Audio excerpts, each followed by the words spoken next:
성경을 읽거나 우리가 설교를 들을 때 나타나는 반응을 몇 가지 소개하겠습니다. 먼저는 모래시계형이 있습니다. 성경을 읽거나 설교를 들어도 모래시계 속에 모래가 흘러 내려가는 것처럼 그냥 지나쳐 버리는 유형입니다. 듣기는 참 많이 듣는데 단 한마디도 제대로 듣는 것이 없이 그냥 듣는과 동시에 흘러내 보내는 유형, 모래시계형이라고 얘기를 합니다. 그 다음에 어레미형이라고 하는 형이 있습니다. 아마 젊은 분들은 잘 모르실 텐데요. 그림 한번 좀 보여주시면 좋겠습니다. 이 키의 일종인데 이 둥그런 거 이게 어렘이라고 그러고 또 다른 분들은 키라고 부르기도 합니다. 이런 형이 있는데요. 참깨나 들깨 같은 나달이 아주 작은 곡식을 정선할 때 쓰이는 도구입니다. 작은 알곡은 구멍으로 다 빠지고 껍데기나 검불은 이 어레미 안에 남게 됩니다. 들어야 할 말씀은 다 빠뜨리고 우스갯소리나 예화만 기억하는 사람들입니다. 세 번째는 피마자형이 있습니다. 피마자는 기름을 짤 때가 종종 있지 않습니까? 그리고 이 피마자 기름은 변비가 아주 심한 사람에게 먹이는 약이기도 합니다. 어려움에 직면하거나 앞뒤가 꽉 막혀서 도저히 헤어나오기 어려울 때 성경을 읽거나 기도하거나 예배에 오는 사람, 피마자형입니다. 네 번째는 현미밥형이 있습니다. 다 아시는 대로 현미는 건강에 좋지 않습니까? 그런데 이 현미는 꼭꼭 씹어 먹어야 하고 약간은 거칠기 때문에 먹기가 좀 힘든 게 사실입니다. 말씀이 좋은 줄은 다 압니다. 그러나 먹기가 힘들고 귀찮아서 말씀을 들으려고 하거나 말씀을 보려고 하거나 하지 않는 사람, 현미밥형입니다. 또 땅콩형이 있습니다. 이것저것 다 해보고도 심심하면 성경을 읽거나 말씀을 듣는 유형입니다. 수면제형도 있습니다. 영화나 드라마를 볼 때는 동해물과 백두산이 마르고 시작할 때부터 끝날 때까지 조금도 자리를 흐트리거나 하지 않으면서 보아도 또 보고 고개를 끄덕이면서 성경을 읽거나 설교가 시작이 되면 자는 유형, 수면제형입니다. 아이스크림형이 있습니다. 아이스크림은 입에 녹습니다. 말씀이 꿀송이처럼 달게 느끼는 사람입니다. 끝으로 정미기형이 있습니다. 곡식을 정미하여서 껍질은 다 버리고 알곡만 남기는 정미기처럼 말씀을 받아서 마음에 새기고 삶의 양식으로 삼는 사람입니다. 몇 가지 유형들을 말씀을 드렸습니다. 우리는 어떤 유형들의 사람입니까? 가장 좋은 유형인 아이스크림형과 정미기형의 사람들이 오늘 우리가 함께 읽은 본문 속에 나옵니다. 베레아 사람들이 바로 그 사람들입니다. 바울 일행이 데살로니가에 도착하여서 회당에서 복음을 전했습니다. 경건한 헬라인들을 비롯하여서 기부인들이 복음을 받아들이자 유대인들이 시기하여서 종교 문제를 정치 문제로 확대하여서 바울을 잡으려고 했습니다. 그러나 야손이라고 하는 사람의 도움으로 바울이 위기를 넘기게 됩니다. 하지만 야손은 몇몇 형제들과 잡혀갔다가 보석금을 받고 풀려났습니다. 데살로니가에 계속 머물다가는 목숨이 위태로울 것을 알았던 바울과 형제들은 이 바울로 하여금 밤에 급히 데살로니가를 떠나서 베레아로 가게 합니다. 거의 쫓겨나다시피 데살로니가에서 밤중에 베레아로 가는 것, 그것이 우리가 읽은 본문 10절 상반절에 있는 내용입니다. 우리는 계속해서 바울 사도의 전도 여정을 살피고 있습니다. 그런데 우리가 한 가지 기억해야 할 것은 이 바울의 전도 여정을 보게 되면 꼭 공통된 점이 하나 있다 하는 사실입니다.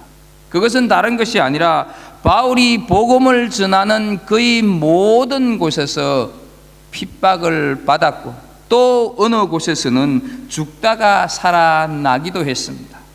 또한 바울 자신이 원해서가 아니라 타의에 의해서 도망치듯이 이곳에서 저곳으로 급히 떠나야만 하는 것, 그것이 바울의 전도 여정에서 볼 수 있는 공통된 점이다 하는 것입니다.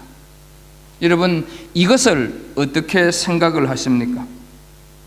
바울은 분명 하나님께서 유럽으로 가라 해서 이 유럽 땅으로 왔습니다. 하나님께서 약속하신 일입니다. 하나님의 허락을 받고 하는 사역이라면 술술 잘 풀려서 가는 곳마다 환영을 받아야 하는 것, 그것이 정상이지 않겠습니까? 그런데 왜 바울은 온갖 억울함과 때로는 죽음을 넘나드는 그런 고통, 또 한 곳에 제대로 있지도 못하면서 급히 쫓겨나가야 하는 일, 왜 이런 일들을 바울이 당해야 하는가 하는 것이죠. 그것은 하나님께서는 그만큼 모든 곳에 복음이 빨리 전해지기를 원하셨다 하는 것이죠. 물론 바울은 그 당시에 참 힘들고 어렵고 고통스럽기는 했었지만 그것이 하나님의 뜻인 줄은 몰랐습니다. 하나님의 계획인 줄은 몰랐습니다. 그러나 지나고 나서 그것이 하나님의 계획이었구나, 그것이 하나님의 뜻이었구나 하는 것을 알게 되는 것입니다. 지난달 바누아투 갔을 때 정글로 들어가서 노방 전도를 하는 그런 계획이 되어 있던 날이 되었습니다. 이미 출발하기 전에 여기에서부터 약속이 다 되어서 연락을 받고 간 상태였는데 당일날 안 된다는 거였습니다. 모든 우리 팀들이 교회로 모여서 그러면 갑자기 일정이 취소가 됐는데 오늘 일정을 어떻게 보내야 할지를 하나님 앞에 기도하기로 했습니다. 기도 후에 서로 마음을 나누는데 모든 지체들이 다 포토빌라에 가서 노방 전도를 하자, 그런 의견을 내었습니다. 그래서 버스로 포토빌라에 도착을 했는데 함께 따라온 이 산막교회 딕션 장로님이 갑자기 이 포토빌라에 제일 큰 시장이 있는데 거기 가서 먼저 찬양과 워십을 한 후에 우리가 흩어져서 노방 전도를 하면 어떻겠느냐 하는 제안을 해왔습니다. 좋다고 대답을 하자 이 딕션 장로는 시장 관계자에게 허락을 받으러 갔습니다. 사실 우리는 별 기대를 하지 않았습니다. 저 큰 넓은 시장에 그 한 모퉁이에 우리가 찬양하고 워십할 수 있는 그런 시간을 주겠느냐 하는 그런 생각이 있었기 때문에 그렇습니다. 별 기대를 안 했는데 이 딕션이 시장 관계자로부터 해도 좋다고 하는 허락을 받았다면서 쫓아왔습니다. 우여곡절 끝에 대형 시장 건물 모퉁이마다 연결되어 있는 스피커를 통해서 어메이징 그레이스가 울려 퍼짐과 동시에 우리 몇몇 지체들이 워십을 하는데 저는 그 워십을 하는 모습을 보면서 천사들이 내려와 갖고 거기에서 하나님을 찬양하는 것처럼 느껴졌습니다. 그때 하나님이 우리가 정글로 들어가서 전도하는 것을 막고 이 포토빌라로 오게 한 이유를 알게 되었다 하는 것이죠. 하나님은 수많은 사람들이 보는 곳에서, 수많은 사람들이 듣는 곳에서 하나님의 이름이 선포되고 하나님을 찬양하기를 원하셨다 하는 것이죠. 그 수많은 사람들이 모여있는 그곳에서 하나님은 살아계시고 지금도 역사하고 계신다고 하는 것을 그 사람들에게 나타내기를 바라셨다 하는 것이지요. 사랑하는 성도 여러분, 나는 열심히 신앙생활을 잘 하는 것 같은데 왜 내 속에서 삶의 고통은 끊임없이 일어나고 있는 것일까? 하나님이 말씀을 하셔서 시작한 비즈니스인데 왜 이렇게 잘 되지 않을까? 하나님이 주신 짝이라고 확신시켜 주셔서 결혼을 했는데 왜 마음이 이렇게 하나가 되지 못할까? 하나님이 하라고 한 공부를 내가 하고 있는데 왜 이 공부를 마쳐도 미래가 보이지 않을까? 뉴질랜드로 가라고 해서 왔는데 되는 일이 하나도 없다고 원망스러우십니까? 데살로니가 전서 2장 12절 말씀을 한번 보겠습니다.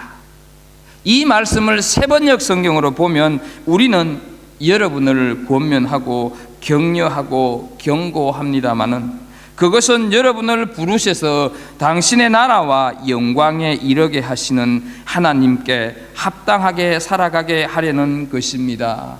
번역을 하고 있습니다. 하나님이 우리 인생에 실패를 주시기도 하고 내 삶 가운데서 손해를 겪게도 하고 살아도 전혀 앞이 보이지 않는 불확실성을 주고 때때로 아픔과 고통 이런 여러 모양으로 간섭하고 계시는 이유는 우리로 하여금 하나님께 합당한 사람으로 살게 하기 위함이다 말씀을 하고 있는 것입니다. 하나님께 합당하게 행하신다 하는 이 말은 하나님의 저울로 달아볼 때 가치가 있는 삶, 그런 의미로 쓰여졌습니다. 하나님이 나를 간섭하여서 나를 올가매기도 하고 나를 숨도 못 쉬게 하고 결국은 나를 망하게 하는 것이 아니다 하는 것이지. 내게 있는 시시각각의 간섭을 통하여서 하나님께서는 나를 다듬고 나를 깎아서 하나님의 형상으로 빛이 나는 가치 있는 삶을 나로 하여금 살아가도록 하기 위함이다 하는 사실입니다. 우리는 성경을 통해서 보면 바울은 날상 가는 곳마다 도망치듯이 쫓겨가고 있는 것을 보게 됩니다. 그러나 그렇게 쫓겨감에도 불구하고 바울은 비통한 표정을 지으나 자신을 쫓아내는 사람들을 정오하지 않습니다. 바울은 조금도 그 마음에 야속해하는 마음이 없습니다.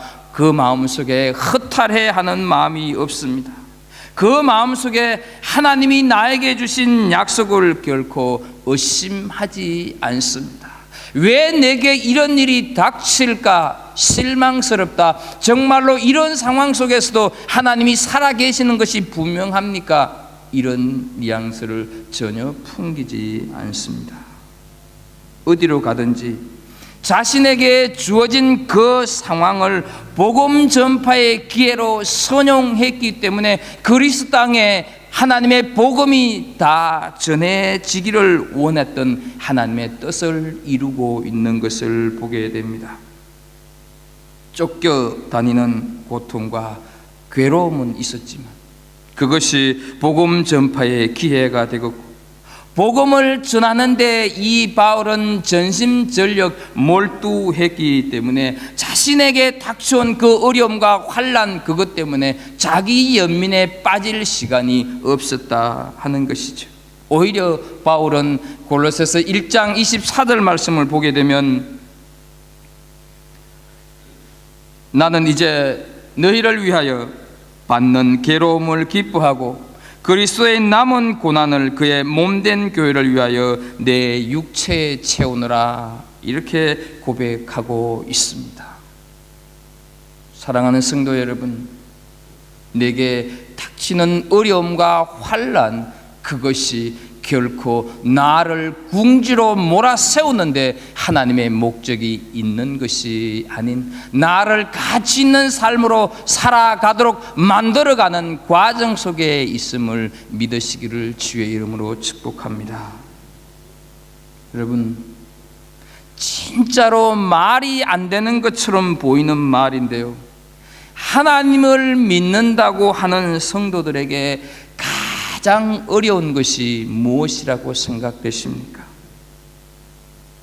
하나님을 믿는다고 하는 사람들에게 가장 어려운 것은 하나님을 믿는 것입니다. 여러분, 어떤 상황 속에서도, 내게 닥친 어떤 형편 속에서도 진실로 하나님을 나는 굳게 믿습니다 하는 그 믿음이 우리들 속에 고백이 되어 있는가, 고백을 하고 있는가, 우리 스스로를 한번 살펴보시기를 바랍니다. 하나님을 믿습니까? 하는 질문을 여러분들에게 드립니다. 우리가 만약 하나님을 믿는다고 한다면, 그렇다고 한다면 풀리지 않는 내 현실을 하나님께 맡기시기를 축복합니다. 내가 정말로 하나님을 믿는다면 수년 동안 계속되는 고통스러운 상황, 전혀 회복될 기미가 보이지 않는 내 형편이긴 하지만 하나님을 신뢰하시기를 바랍니다. 수영하시는 분들은 별 염려가 없겠지만, 여러분, 바다에 빠지면 어설픈 수영 실력으로는 헤어나오지 못합니다. 허우적거리면 허우적거릴수록 자꾸 물속으로 가라앉습니다. 이때는 그냥 바닷물에 자신을 맡겨버리면 가라앉지는 않습니다. 짠물은 좀 마실지 몰라도 뜨게 된다 하는 것이죠. 바다에 자신을 맡기는 믿음이 없기 때문에 어설픈 수영 실력으로 헤엄치려고 하다가 기력이 빠져서 가라앉거나 자기 힘으로 살아보려고 허우적거리다가 오히려 밑으로 빠져버리게 된다 하는 것이죠. 사랑하는 성도 여러분, 하나님을 믿습니까? 그렇다면 내가 지금 다 깨닫지 못한다 할지라도 하나님께서는 나를 가장 복된 자리로, 나를 가장 복된 상황으로 만들고 인도하셔서 그분의 뜻을 이루실 것임을 믿고 내 모든 현실 상황을 다 하나님께 맡기시는 은혜가 있기를 주의 이름으로 축복합니다. 데살로니가에서 베레아까지는 100km 정도의 거리입니다. 지도를 한번 좀 보도록 하겠습니다. 여러분이 좀 보시는지 모르겠지만 여기서 데살로니가가 있고 요 베레아가 있는데 요 거리가 아주 짧게 보이기는 하지만 100km 정도의 거리입니다. 데살로니가에서 도망치듯 쫓겨나듯 베레아에 도착한 바울은 늘 습관대로 하던 규례대로 회당을 찾아서 복음을 전했습니다. 그런데 그 복음을 들은 사람들, 베레아 사람들의 반응을 11절을 통해서 한번 보겠습니다. 베레아에 있는 사람들은 데살로니가에 있는 사람들보다 더 너그러워서 간절한 마음으로 말씀을 받고 이것이 그러한가 하여 날마다 성경을 상고함으로 말씀을 합니다. 베레아 사람들은 데살로니가 사람들보다 더 너그럽다 이렇게 말씀을 했는데, 여기에서 더 너그럽다고 하는 말의 뜻은 태생적으로 고상하다, 그런 의미를 가지고 있습니다. 그리고 이 너그럽다를 공동 번역에서는 마음이 트였다, 현대인의 성경과 우리가 이 개역 개정을 보기 앞서서 보았던 개역 성경을 보게 되면 신사적이다 이렇게 번역이 되어 있습니다. 열린 마음, 편견이 없는, 그리고 고귀한 마음을 가진 사람들이다, 그런 의미겠지요. 사람들은 후천적으로 바뀐 경우가 많이 있습니다. 그러나 태어날 때부터 못된 사람, 성격이 급한 사람, 온유한 사람, 성품이 좋은 사람도 있습니다. 이것은 예수를 믿는데도 마찬가지입니다. 성품적으로 예수님을 받아들이기에 좋은 체질이 있고 그렇지 못한 체질도 있다 하는 것이죠. 그래서 더 너그러운 사람이라 이 말의 뜻은 천성적으로 심성이 좋고 인간됨의 바탕이 좋다, 그런 의미입니다. 따라서 이런 사람들은 별로 열등의식이 없고 뭐든지 의심없이 잘 받아들입니다. 편견도 없고 불순한 동기도 없고 감정에 매이거나 적극적이지도 않습니다.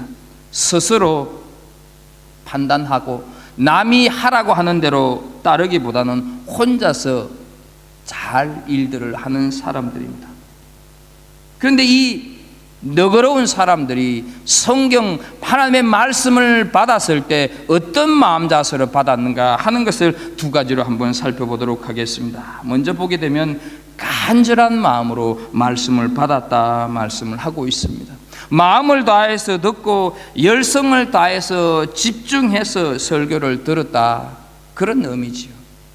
여러분, 아이들의 기억력과 어른들의 기억력을 비교해 볼 때 그 기억력에 차이가 있다고 생각을 하십니까? 차이가 없다고 생각을 하십니까? 아이들은 한번 들으면 좀처럼 잘 잊어버리지 않습니다. 그러나 어른들은 금세 잊어버립니다. 학자들에 의하면 아이들이나 어른들의 기억력에는 차이가 없다는 것입니다.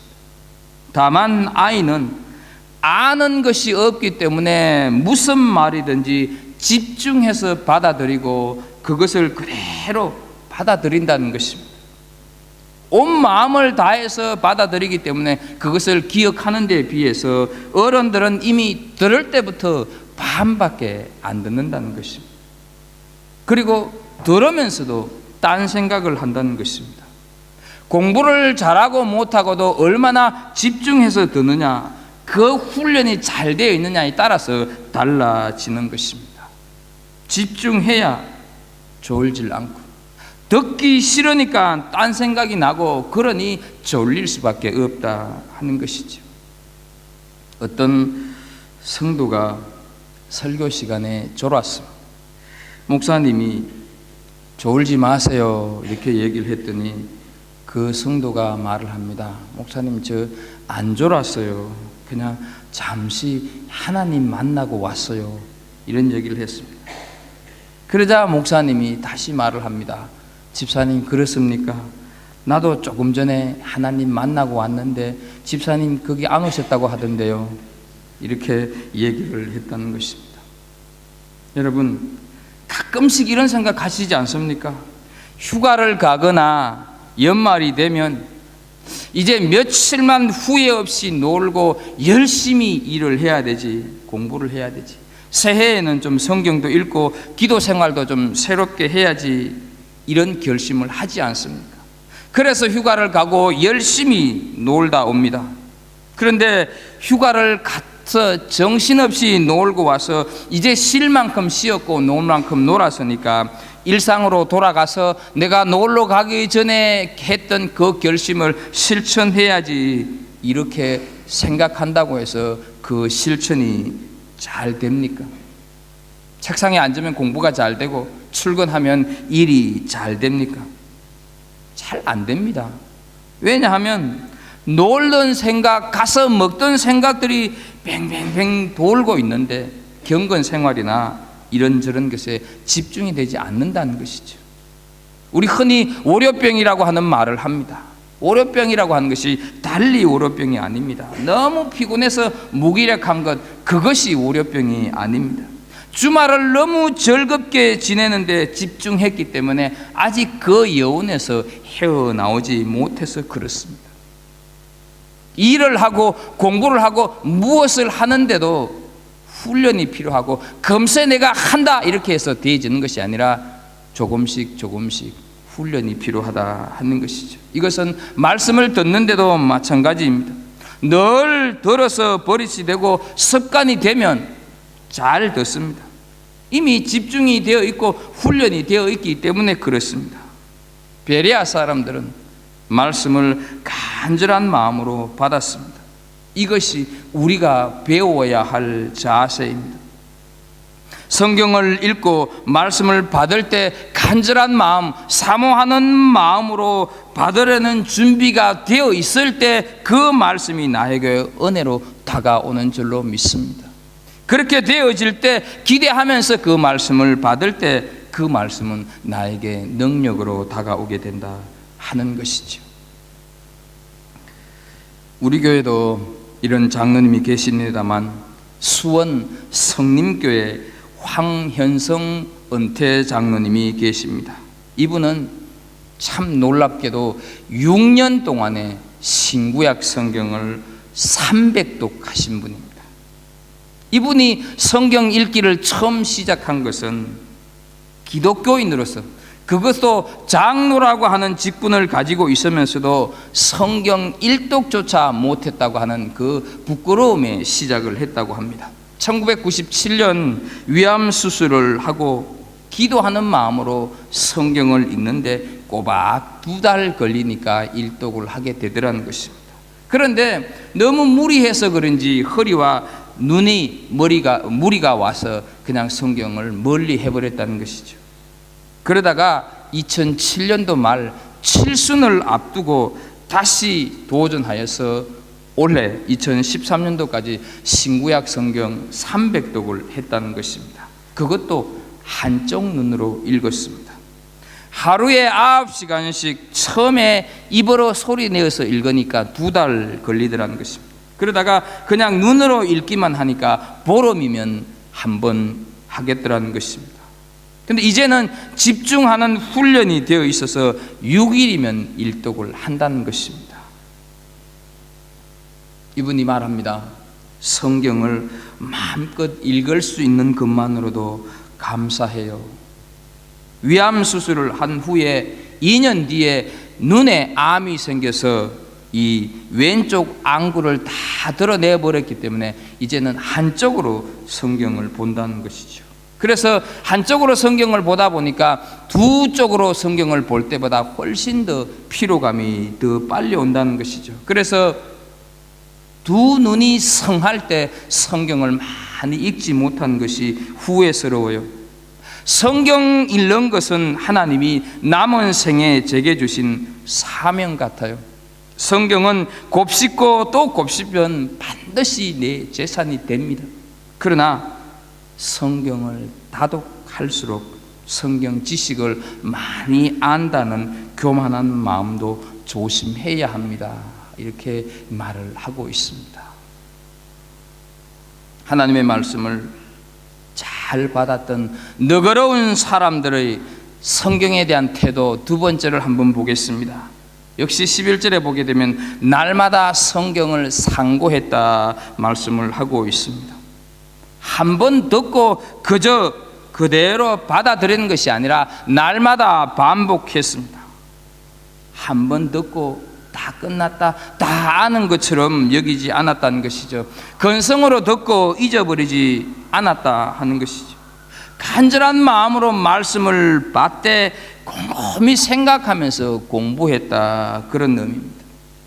진리에 대해서 자발적인 열정으로 듣고 그친 것이 아니라 그 말씀에 대해서 매일매일 상고했다 하는 것이죠.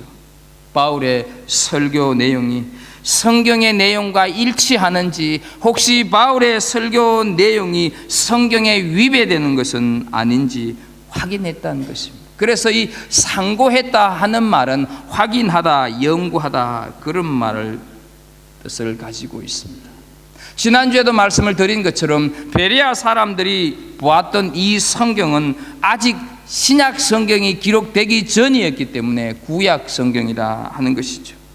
그들은 바울이 전하는 예수, 인간의 죄값을 치르기 위해서 반드시 죽어야 했었고 또 반드시 살아나야만 했던 그 나사렛 예수가 자신들이 가지고 있는 구약 성경에서 말씀하는 메시아가 맞는지 확인하기 위해서 성경을 연구했다는 것입니다. 왕궁에서 태어난 것이 아니라 마국간, 그것도 짐승의 밥통에서 태어나서 시골 중에 시골인 갈릴리 촌부들과 어울려서 살던 나사렛 예수가 자신들이 가진 구약 성경에서 정언하고 있는 여호와 하나님의 독생자가 맞는지 확인하기 위하여서 그들은 날마다 성경을 상고했습니다. 단순히 자신들의 지적 호기심을 충족시키고 신학적인 관심을 위해서 성경을 상고한 것이 아니었습니다. 성경을 바탕으로 바울이 전하고 있는 그 복음을 그대로 믿기 위해서였다 하는 것이죠. 하나님의 말씀, 바울이 전하는 예수 그리스도의 말씀을 쫓아 살기 위함이었다 하는 것입니다. 성경을 시험하고 성경을 의심하고 성경을 비판했다는 말이 아닙니다. 자신들이 알고 믿고 있는 이 성경이 지금 바울 사도가 선포하는 이 말씀과 어떤 관련이 있는가? 내가 지금 처한 현실과 직면한 문제에 대해서 이 말씀 속에서 무엇이라고 말씀을 하고 있는가 살폈다는 것이죠. 우리의 관심이 여기에 있어야 합니다. 성경이 제대로 기록되었느냐, 잘못 기록되었느냐, 성경이 진짜냐 아니냐, 의심스럽다, 이런 의미가 아니라는 것입니다. 성경 말씀을 내 생활 속에, 내 삶 속에 어떻게 적용시킬 것인가, 하나님을 믿으며 살아가야 하는 내가 말씀에 비추어서 오늘을 어떻게 살아가야 할 것인가, 그것을 묵상했다 하는 것이죠. 지금 내게 닥친 환난과 형편이 말씀 속에서 어떻게 이해되어야 하고, 그렇다면 나는 이 말씀을 어떻게 받아들여야 하는가? 하나님은 지금 내가 처한 처지에 대해서 무엇이라고 말씀을 하는가? 내가 이 말씀을 붙잡고 살아야 하지 않는가? 이런 자세를 그들은 가졌다 하는 것입니다. 주체 사상에 의문을 품은 북한 한 장교가 있었습니다.